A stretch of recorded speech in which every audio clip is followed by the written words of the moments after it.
Hey guys, how are we doing? So I really liked the Subs vs Dubs My Hero Academia Season 1 Part 1 video that Explanation Point did, and a few of you seem quite happy with me reacting to Explanation Point's video, and so just made sense to check out number 2. I really like how he points out the changes in the dialogue does actually affect how the character comes across and makes it seem as if two different mindsets. So let's see what he's got to say about, I do believe he said he's going to go into about Bakugo in this one and stuff, and My Hero Academia, yay. So, let's just get into this. Subs vs Dubs My Hero Academia Season 1, Part 2. The nuances of the relationship between Deku and Bakugo are something that I've already talked about at length in a previous video. A previous video that I've gotten quite a lot of flack for. In that video, I portrayed first season Bakugo as an unlikable, semi-sentient dumpster fire stuffed into a loose-fitting suit of human skin and sprinkled with an extra dash of misdirected rage for flavor. In response to these claims, I've gotten a lot of constructive criticism kindly asking me to stop watching the shit dub, kill yourself you cuck. Seems people were convinced that my perception of Bakugo was altered due to my choosing to watch the nausea-inducing dubbed translation instead of the subbed translation, which is God's gift to anime. So I went back to this perfect sub to watch King Explosion Murder in action, and I have to say, I realized that my initial dislike of Bakugo was absolutely justified. What the hell are you all talking about? Watching this kid feels like somebody inverted Sasuke, doused him in lemon juice, and shoved him into my open wounds. But that's not to say you were all wrong when you said that my view of him was changed by the dub. In fact, I would say that he's one of the characters who changes the most between the two English translations of the show, which is why 5 weeks later he gets to steal the show as the protagonist of his own episode of Subs vs Dubs. 3 weeks late. You're welcome. Also, I did notice that a lot of you in the comments took issue with the way I said Hero Aka a lot in my last video. Don't worry, I fixed it. Bakugo's main purpose in Heroica is to serve as a foil for Deku. Every success on Deku's part challenges Bakugo's perception of the world and of himself. Every bit of derision from Bakugo inspires Deku to be a better hero and a better person. They're the kind of rivals who indelibly inform each other's identities just by existing, and until Bakugo finally breaks down and admits how long he's wanted to bend Deku over a table, he has to try to reconcile his philosophy that natural talent trumps all with the existence of a rival who started with nothing. There's one very important line of dialogue that significantly changes the relationship between Deku and Bakugo in the sub and the dub, and we'll get to it in a minute. But there are a few seemingly minor lines that are changed between the subbed and dubbed versions of the training game in episode 6 that give a very clear indication of how Bakugo's perception of Deku is altered in translation. Oh my gosh. Until the exam, he was nothing. A while ago. A little bug I could crush if I wanted to. By saying that Deku is a bug he could smash, Bakugo tells the audience that he believes he is technically superior to Deku. He's a better combatant and therefore a better hero. So no matter how hard Deku tries, Bakugo is claiming that he will be there to force him back down into the dirt where he belongs. In the dub, the challenge that Deku presents is something that Bakugo believes he can overcome with ease, simple as smashing a bug, but the sub paints a different picture. Bakugo instead calls Deku a pebble on the side of the road, something that can be ignored or walked over without a thought. Bakugo doesn't have to think about beating Deku because he refuses to acknowledge Deku as anything. Not an obstacle, not a rival, not an easy victory. Bakugo has made up his mind not to care about anything Deku does because Deku isn't worthy of his attention. This change in attitude is further evidenced through lines like this. Deku! Don't you ever forget what you are! You're a weakling! Weakling is an important word on 2 counts. First, it implies combat superiority, which is one of the things on which Bakugo prides himself the most. Second, it's an attribute that only applies to Deku Quei Deku. And they said philosophy minors were useless. What I mean by this is that the word itself says nothing about Bakugo's relative position to Deku whatsoever. If Bakugo beats Deku to an unrecognizable pulp, steals his Super Nintendo and fucks his cat, then Deku's a weakling. If Bakugo tries to do all of those things but gets Detroit smashed in the dick before he has the chance, then Deku is still a weakling. But Bakugo is a bigger weakling. This phrasing is important because it makes it clear that Bakugo's concern is winning winning the fight against Deku because losing the fight would damage his status, right, his would make him self-perception, seem like and he's in a many loser. ways his worldview. Compare this to the subbed phrasing where he says, "You are below me." Yeah. This is referential phrasing, and it puts Deku in a clear position of inferiority to Bakugo no matter what. This plays into what J. Bakugo says about Deku being a pebble on the side of the road. He's not a concern or a rival or a foil, he's a non-entity. J. Bakugo doesn't see any chance that Deku could ever challenge his position, and the fact that he's trying serves more to annoy and enrage him than it does to cause him any legitimate concern. Right, yeah. Even if Deku winds up winning this fight, which neither version of Bakugo sees as a possibility, that would just be a glitch in J. Bakugo's narcissistic fixed mindset worldview. Saying "you are below me" gives Deku's growth a hard limit in J. Bakugo's mind as he presses his bare ass against the glass ceiling of heroism and tells Deku to pucker up. But the real importance of this change in phrasing is that E. Bakugo is correct and J. Bakugo is not. No matter how you spin it, Angry Boom Boom Mix suppressed homosexual tendencies is just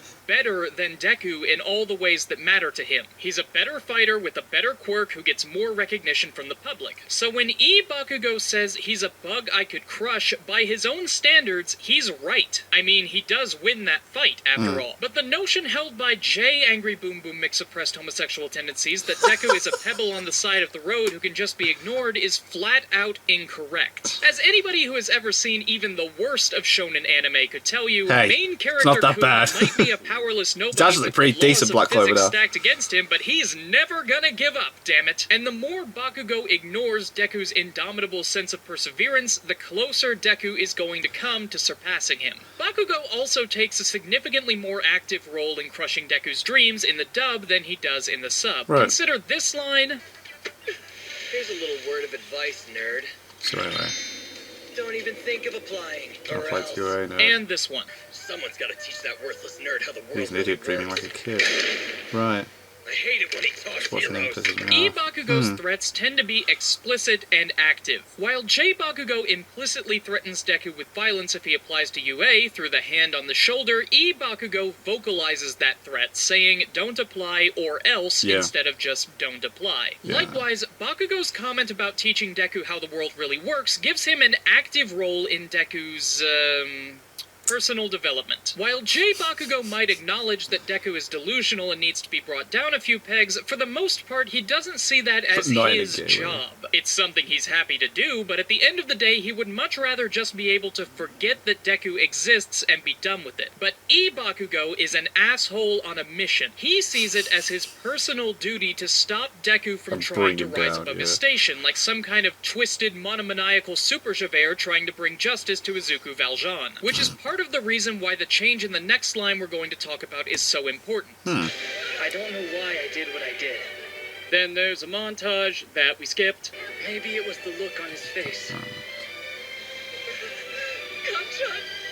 I couldn't just stand there and watch you die! This is possibly the most drastic line change in the entire first season of Akohira, and while the implications it has for Deku's character are numerous, and something that I should have gone over in part 1 of this video, if we look at this line through the two Bakugo-shaped lenses that I presented like here, we see you were that this asking for help change in when phrasing I has couldn't significant watch you sit implications down. for how Couldn't stand Bakugo watching you perceives his lifelong rival/sexual quarry. Namely, both of Deku's comments attack a different aspect of Bakugo's insecurities. Starting with the subline, the phrase "you look like you could use some help" is mostly impersonal. J. Deku is helping J. Bakugo not out of any sense of personal obligation like to his you look like you abuser, needed but it. rather because he is a human being who needs help. Naturally, the idea that Deku is in a position to help him is distressing to Bakugo, given what we've already talked about with regard to his ideas about people's places in society. He interprets Deku's offer of help as condescension, since he sees Deku as someone who is inherently beneath him and not worthy of significant interest. It's an attack on Bakugo's own self-perception as a heroic prodigy that a non-person like Deku could dare to imply that he would offer any kind of help to the self-proclaimed Lord of the Ass Blasters. It's also important that this action, although unsuccessful, forces Bakugo to confront an aspect of himself that he finds lacking. Namely, that he's kinda shit at being a hero. Bakugo is a top-tier character when it comes to combat skill, but every other aspect of heroism leaves more than a little to be desired. So yeah, Bakugo can kick you apart, but you can't kick world hunger. You can't punch little old ladies across the... Okay, I guess you could, but anyway, by offering help, Deku is reminding Bakugo that being a hero isn't about kicking ass, it's about kicking ass by helping people, and the lack of desire to do that is one of Bakugo's biggest failings as a prospective superhero. Deku's dubbed line hits Bakugo on a different front. Not only does the phrase, "I couldn't just stand there and watch you die," imply weakness on Bakugo's part, it reminds him that even his combat prowess, the thing that up until this point has been his major source of pride, has failed him in this instance. This is his first real encounter with a supervillain, and not only did he lose, he didn't get the chance to fight. And now, the worst possible person, the little bug that he could crush if he wanted to, is running through the crowd of superheroes to rub that in his face. Instead of hitting Bakugo in the places where he knows he's weak, like the subline does, the dubbed line makes Bakugo question his perceived strengths. For his whole life, Bakugo has been praised on the basis of having an amazing quirk. And now, here's quirkless, worthless, defenseless, weak,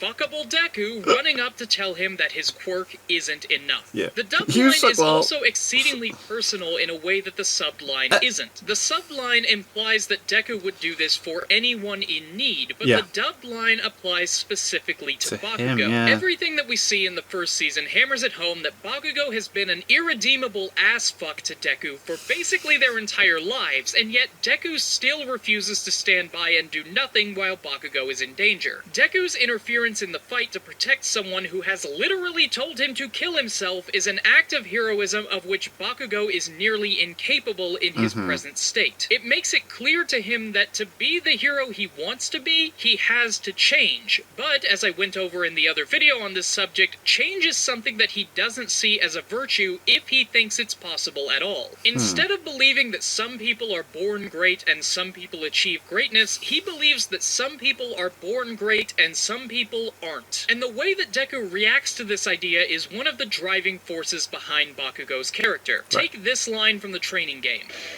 You can call me Deku, but I'm not the same helpless, defenseless kid anymore. You hear me? I've changed! From now on, Deku is the name of a hero! By calling Deku Deku, Bakugo is attempting to make him realize how pathetic his dream to become a hero is, and the changing motivation behind Deku's decision to take the name changes the thematic implications of Bakugo's mentality toward change. Change. First, in the sub, Deku accepts his name because of something Ochako said to him earlier in the series, that Deku gives off a you-can-do-it vibe in Japanese. So the name that J Deku takes isn't the name that J Bakugo tries to thrust on him. It may be the same sound, but the meaning behind it changes to one that's more explicitly positive. This is an inverted reflection of Bakugo's mentality toward personal growth. Bakugo gives him the name as an immutable symbol of inferiority, but by changing the meaning of the name, Deku is effectively saying that Bakugo's mentality about natural-born talent is flawed. The dubbed line hits on a different level. Since we don't get the line about Deku and You Can Do It being similar in the dub, because in the dub they aren't, Deku's acceptance of Bakugo's nickname comes with all the same baggage that Bakugo initially put into it. To Deku, it still means useless, worthless, sexy, and delusional, just as it always has. The difference now being that Deku is using all these qualities as reminders of where he's been and the derision he's faced to be where he is now. While the subline infuriates Bakugo because it implies that Deku has changed and grown, the dubbed line instead infuriates him because it makes him powerless. When Deku takes Bakugo's insult and makes it a source of pride, that insult stops having any power over him. And since Bakugo sees it as a duty to crush Deku at every turn, the lack of power makes him feel like he's failed in his personal mission. While the lines I presented here focus on Bakugo's need for personal growth, the dub and the sub both choose to round out Bakugo's character in different ways by homing in on different aspects of that growth. The sub focuses on hitting him in his insecurities, focusing on things that he knows he's bad at and bringing them to the forefront. The dub instead tries to dismantle Bakugo's existence existing worldview, making him question the things that he perceives to be strong points of his character and forcing him to consider that he might not be the infallible demigod that he believes himself to be. And while Bakugo doesn't show much in the way of significant personal growth in the first season, the seeds planted in both the sub and the dub paved the way for Bakugo to become a better person and a better hero. Okay. Where are the Hero Aka videos, Bryant? It's been 5 weeks, Bryant! Where are they? Cool your chats, I think I can make up for it. You remember that? No songs! Oh, thank God. First off, I've been doing other shit, including launching 2 new channels so you don't have to wait an indefinite amount of weeks for new X-Point content. Oh. First, one that you've been asking for a while, the music channel Side Notes, currently featuring 3 Decemberists covers, like this one. And here in our hollow, we fuse Cool. like a family. But I will not mourn you. That's cool. You can expect new Side Notes content every Wednesday, and that's an X-Point guarantee, so we know what that's worth. Second is the one that literally none of you asked for, my gaming channel, Questing Mark. Yay! It's a sword with, like A question a mark. question Yeah. mark for a I get it. top, and, I'll get a better one. Questing Mark currently features a few episodes of a Let's Play of Doki Doki Literature Club that I did with Evan. You know, balloon dancing Evan. If a story makes me think or takes me to another world so I can forget numb for 30 minutes, You cannot make her sound like that. You then can't I make it really entire. can't put it down. Doki Doki Literature Club, for those of you who don't know, is a dating simulator. A totally normal dating simulator that is not for children or people who are easily disturbed. Additionally, I've been doing the Hallway Chats podcast with Manime Matt and MathWiz97, and I'm on this season's seasonal Weebcast with Jeff, Yazzie, and Arcada, so hopefully that helps to make things better at least a little bit. Also, if you guys want more talk about subs and dubs, go check out Cartoon Cypher, a criminally underviewed channel who did a recent video about the dub of Colby Beat Boop. Semi-recent. It was recent when I started writing the script. As always, thank you to my patrons and prospective patrons. If you want to join our weekly game night live streams, head over to patreon.com/explanationpoint to find out how. They're always a hoot. Links to everything I talked about here in the description, and until next time, which will hopefully not be 5 weeks from now, this has been Explanation Point, signing a sincere letter of apology to everyone who has been patiently waiting. I'm passionately smashing every expectation, every action's enacted. That was great. That was really good. I like it. It's like it's different. It's like completely different ways of affecting the character just by changing. It's really interesting. That's wow. It's weird how things can change. So yeah, that was cool. Thank you guys very much for suggesting those, and I might check some more Explanation Points videos out in the future. Yeah. So what do you guys think of that? What do you guys think of this? Click like, subscribe if you haven't already. Leave comments down below. Let me know what I should watch and discuss in future videos. And I'll see you guys. It's all you guys. Nails them. Bye.